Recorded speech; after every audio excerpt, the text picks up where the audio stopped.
सुप्रभात दोस्तों। उम्मीद करते हैं आप सभी स्वस्थ होंगे और अच्छे से पढ़ाई कर रहे होंगे। आज हम आदिकाल से संबंधित प्रश्नों को देखने वाले हैं, जिससे हम अपनी परीक्षा की तैयारी को भी जान सकते हैं कि हमारी तैयारी कितनी है और कहाँ पे छूट रहा है। तो प्रश्नों की श्रृंखला में पहला प्रश्न है, आचार्य शुक्ल ने आदिकाल में देश भाषा काव्य में कितनी पुस्तकों की संख्या मानी है? तो इन्होंने 8 मानी है और अपभ्रंश की रचना में इन्होंने 4 पुस्तकों को माना है। अपभ्रंश भाषा की जो रचनाएं हैं उनमें क्रमशः विजयपाल रासो, हमीर रासो, कीर्तिलता और कीर्ति पताका है।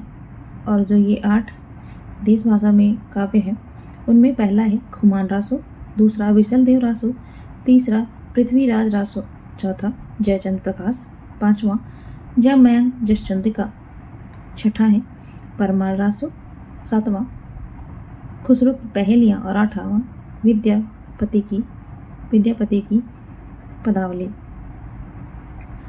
दूसरा प्रश्न है, जनता की चित्तवृत्ति का संचित प्रतिबिंब ही साहित्य है। यह कथन किसका है? तो यह कथन आचार्य रामचंद्र शुक्ल जी का है। आगे भाषा सर्वेक्षण के रचयिता, तो भाषा सर्वेक्षण के रचयिता जॉर्ज ग्रियर्सन जी माने जाते हैं। आगे प्रश्न संख्या 4, पृथ्वीराज रासो कितने प्रकार के छंदों में लिखा गया है? तो यह 68 छंदों में लिखा गया है। अगला प्रश्न है, उपदेश रसायन रास के रचयिता, तो उपदेश रसायन रास के रचयिता जीन दत्त सूरी हैं। प्रश्न संख्या 6, पृथ्वीराज रासो काव्य किस कोटि का है? तो यह वीर गाथा महाकाव्य है। अगला प्रश्न है प्रश्न संख्या 7, हिंदी साहित्य का आलोचनात्मक इतिहास ग्रंथ के लेखक हैं? तो हिंदी साहित्य का आलोचनात्मक इतिहास राम कुमार वर्मा जी ने लिखा है। प्रश्न संख्या 8, इतिहास लेखन की सबसे विकसित पद्धति है? तो यह विधेयवादी पद्धति मानी जाती है। प्रश्न संख्या 9, विद्यापति ने कीर्तिलता को किस संवाद रूप में लिखा है? तो इन्होंने भृंग भृंगी संवाद में लिखा है। प्रश्न संख्या 10, राठौड़ा विख्यात के रचयिता, तो इसके रचयिता दयाल दास जी हैं। प्रश्न संख्या 11, नाथों में रसायनी कौन थे? तो नाथों में रसायनी नागार्जुन जी थे। प्रश्न संख्या 12, कविराज श्यामल दास तथा काशी प्रसाद जायसवाल ने रासों की उत्पत्ति मानी है? तो इन्होंने रहस्यवाद से रासों की उत्पत्ति मानी है। प्रश्न संख्या 13, आध्यात्मिक रंग के चश्मे आजकल बहुत सस्ते हो गए हैं, उन्हें चढ़ाकर कुछ लोगों ने गीत गोविंद को पदों को, यहाँ पर पद है, पदों को आध्यात्मिक संकेत बताया है। वैसे ही विद्यापति के पदों को भी। ये पंक्ति किसकी है? तो ये पंक्ति आचार्य रामचंद्र शुक्ल जी की है। अगला प्रश्न है, काफिर बोध, पंचाग्नि, दयाबोध, अष्टचक्र व रसराग ग्रंथ किसका है? तो ये ग्रंथ गोरखदास जी का है। प्रश्न संख्या 15, कैमासवध किस रचना का खंड है? तो कैमासवध पृथ्वीराज रासो रचना का खंड है। प्रश्न संख्या 16, उक्ति व्यक्ति प्रकरण के रचयिता हैं? तो उक्ति व्यक्ति प्रकरण के रचयिता दामोदर दास जी हैं। प्रश्न संख्या 17, मनोह कला शशिभान कला 1600 बनी पंक्ति किसकी है? तो यह पंक्ति चंद बरदाई जी की है। प्रश्न संख्या 18, राउल बिल श्रृंगार परब चंपू काव्य के रचयिता हैं? तो राउल बिल की रचयिता रोडा कवि माने जाते हैं। प्रश्न संख्या 19, अपभ्रंश काव्य का प्रथम कवि किसे माना जाता है? तो अपभ्रंश भाषा का प्रथम कवि स्वयंभू जी को माना जाता है। प्रश्न संख्या 20, स्वयं को अभिमान मेरु कहा करते थे? तो स्वयं को अभिमान मेरु पुष्पदंत ने कहा था। प्रश्न संख्या 21, आदिकाल को संधिकाल एवं चरणकाल किसने कहा है? तो आदिकाल को संधिकाल और चरणकाल राम कुमार वर्मा जी ने कहा है। प्रश्न संख्या 22, बौद्ध सिद्धों के पदों और दोहों को बौद्ध गानो दोहा नाम से बंगला भाषा में प्रकाशित किया? तो पंडित हरप्रसाद शास्त्री जी ने प्रकाशित किया है। प्रश्न संख्या 23, किरान उस्सादीन रचना किसकी है? तो ये रचना अमीर खुसरो जी की है। प्रश्न संख्या 24, पुरुष परीक्षा किसकी संस्कृत में रचित रचना है? तो यह विद्यापति जी की रचना है जो संस्कृत भाषा में है।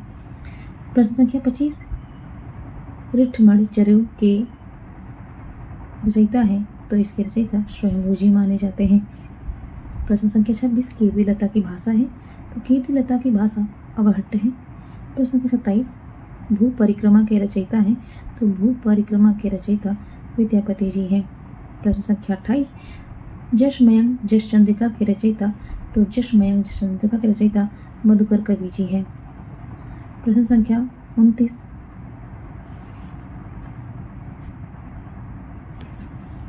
आश्रय काव्य की रचना की है तो इसकी रचना हेमचंद जी ने की है। प्रश्न संख्या 30 कुमारपाल प्रतिरोध गद्य पद्य में प्राकृत काव्य लिखा है तो कुमारपाल प्रतिरोध रचना सोम प्रभु सूरी ने लिखा है। प्रश्न संख्या 31 गोरखनाथ में किसने योग का सहारा लेकर हठ योग का प्रवर्तन किया तो पतंजलि ने किया था। अगला प्रश्न है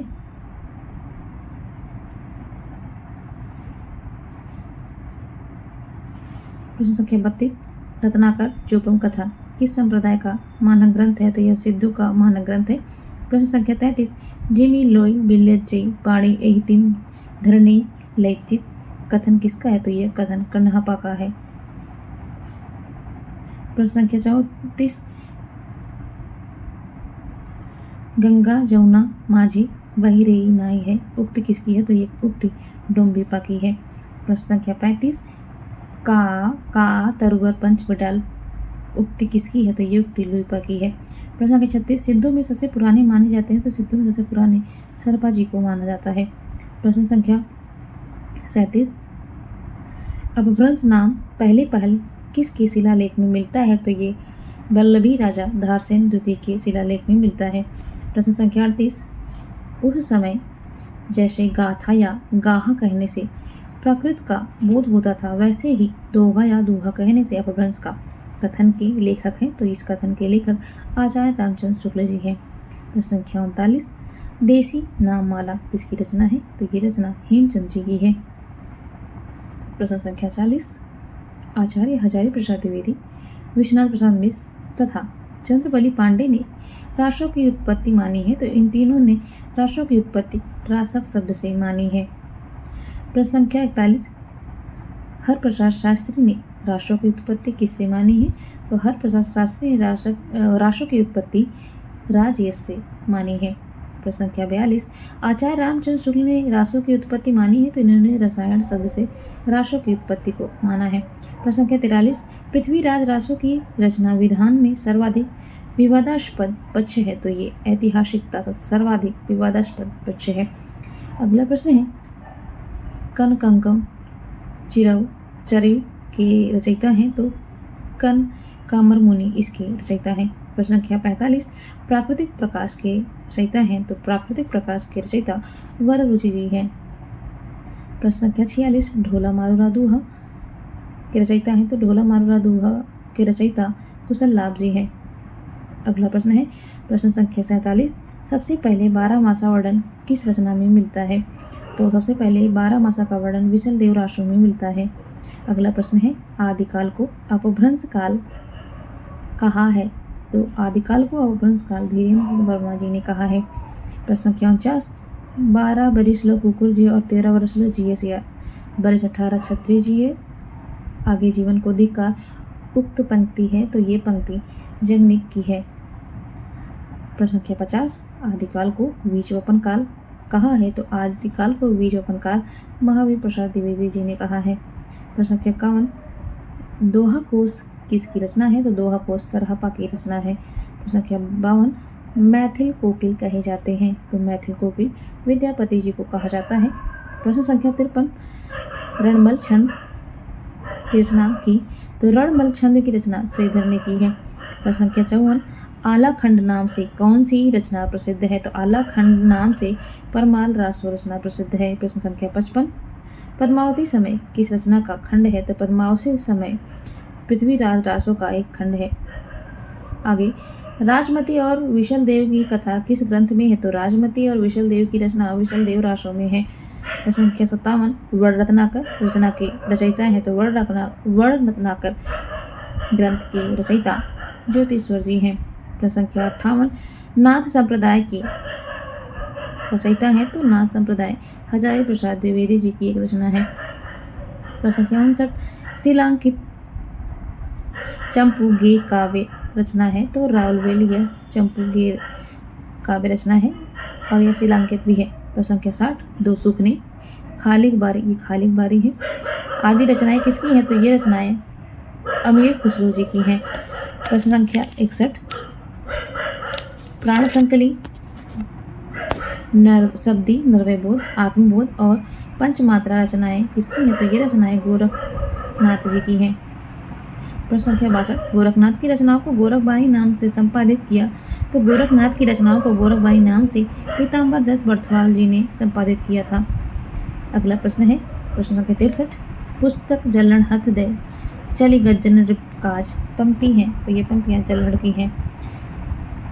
अगला प्रश्न है चंद हिंदी के प्रथम महाकवि माने जाते हैं और इनका पृथ्वीराज रासो हिंदी का प्रथम महाकाव्य है। कथन के लेखक है तो इस कथन के लेखक आचार्य शुक्ल जी हैं। अगला प्रश्न है प्रश्न संख्या 65 पृथ्वीराज रासो को डॉक्टर श्याम सुंदर दास मोहन लाल विष्णुलाल पांड्या मिश्र बंधुओं एवं कर्नल मानते हैं तो ये सारे व्यक्ति इसे प्रमाणित मानते हैं। अगला प्रश्न है पृथ्वीराज रासो को अर्थ प्रमाणित कौन कौन से कवि मानते लेखक मानते हैं तो हजारी प्रसाद द्विवेदी मुनिजन विजय सुनीति कुमार चटर्जी आदि पृथ्वीराज रासो को अप्रमाणिक मानते हैं।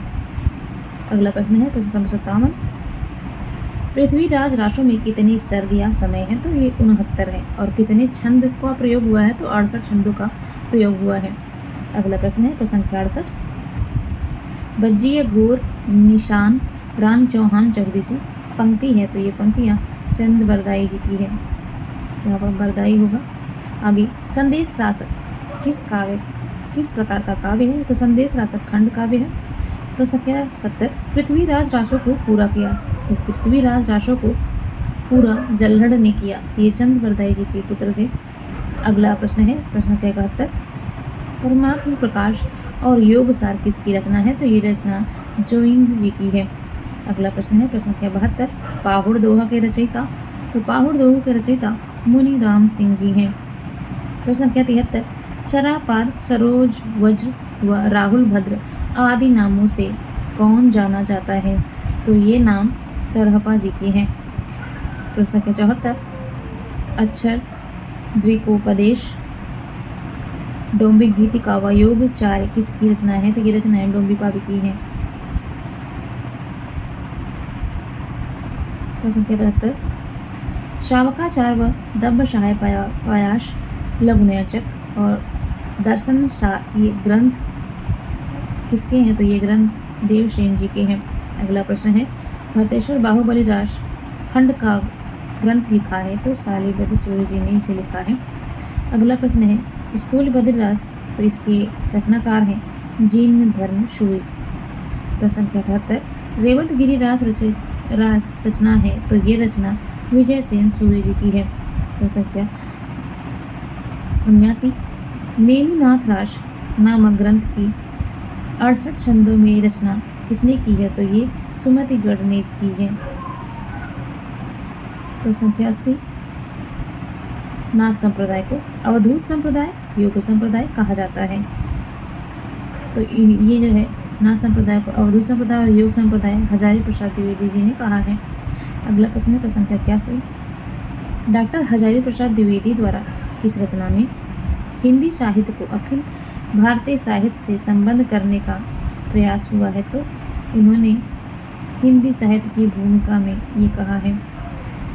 प्रश्न संख्या 82 आधुनिक हिंदी साहित्य का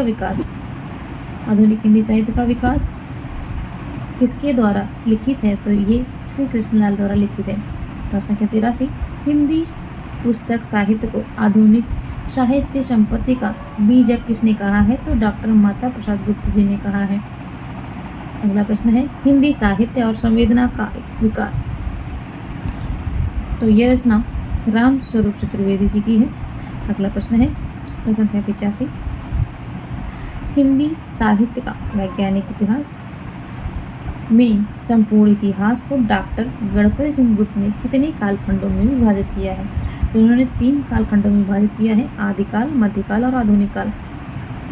ऐसे भी प्रश्न बनता है कि हिंदी साहित्य का वैज्ञानिक इतिहास किसने लिखा है? तो हिंदी साहित्य का वैज्ञानिक इतिहास डॉक्टर गणपति चंद्र गुप्त जी ने लिखा है। अगला प्रश्न है, हिंदी साहित्य का सर्वाधिक व्यवस्थित और प्रथम इतिहास है, तो ये आचार्य रामचंद्र शुक्ल द्वारा रचित हिंदी साहित्य का इतिहास को माना जाता है। प्रश्न संख्या 87, अपभ्रंश साहित्य को हिंदी साहित्य से अलग मानकर उसे पूर्व पीठिका के रूप में किसने प्रस्तुत किया है? तो इसे आचार्य रामचंद्र शुक्ल ने प्रस्तुत किया है। अगला प्रश्न है प्रश्न संख्या 88, आचार्य रामचंद्र शुक्ल ने काल विभाजन का प्रधान आधार क्या माना? तो उन्होंने जनता की चित्तवृत्तियों के परिवर्तन को माना है। अगला प्रश्न है, आचार्य शुक्ल हिंदी साहित्य का इतिहास में आदिकाल का नाम जो सर्वाधिक विवादास्पद रहा है उसे उन्होंने वीर गाथा काल कहा है। आगे, हिंदी के मुसलमान कवि नामक पुस्तक के लेखक है, तो गंगा प्रसाद सिंह जी ने लिखा है हिंदी के मुसलमान कवि। अगला प्रश्न है, हिंदी साहित्य का कौन सा इतिहास ग्रंथ एक पुस्तक के रूप में सबसे बड़ा है? तो यह हिंदी साहित्य का इतिहास रमाशंकर शुक्ल जी का है। अगला प्रश्न है, राजस्थानी साहित्य की रूपरेखा के लेखक हैं, तो मोतीलाल मेनारिया जी ने लिखा है। अगला प्रश्न है, हिंदी साहित्य इतिहास में दोहरे नामकरण की प्रवृत्ति का आरंभ किसने किया? तो आचार्य रामचंद्र शुक्ल जी ने किया है। अगला प्रश्न है, हजारी प्रसाद द्विवेदी का कौन सा ग्रंथ एक व्याख्यान ग्रंथ है? तो हिंदी साहित्य का आदिकाल एक व्याख्यान ग्रंथ है। अगला प्रश्न है, अपभ्रंश को सबसे पुरानी हिंदी माना? तो चंद्र शर्मा गुलेरी ने अपभ्रंश को पुरानी हिंदी माना है। प्रश्न संख्या 96, आचार्य शुक्ल ने आदिकाल के कितने ग्रंथों को प्रमाणिक माना है? तो आदिकाल के 12 ग्रंथों को उन्होंने प्रमाणिक माना है, जैसे हमने पहले भी चर्चा कर लिया है। अगला प्रश्न है, the modern vernacular literature of Hindustan किसके द्वारा रचित है? इसमें केवल हिंदी कवियों का उल्लेख है, तो ये ग्रियर्सन द्वारा रचित है। अगला प्रश्न है, the modern vernacular literature of Hindustan सन 1888 में एशियाटिक सोसाइटी ऑफ बंगाल की पत्रिका के रूप में प्रकाशित हुआ। आगे, हिंदी साहित्य के इतिहास में काल विभाजन का सर्वप्रथम प्रयास जॉर्ज ग्रियर्सन ने किया था। अगला प्रश्न है, तज़किया-ई-शुअराई हिंदी किसके द्वारा रचित इतिहास ग्रंथ है? तो यह मौलवी करीमुद्दीन के द्वारा रचित इतिहास ग्रंथ है।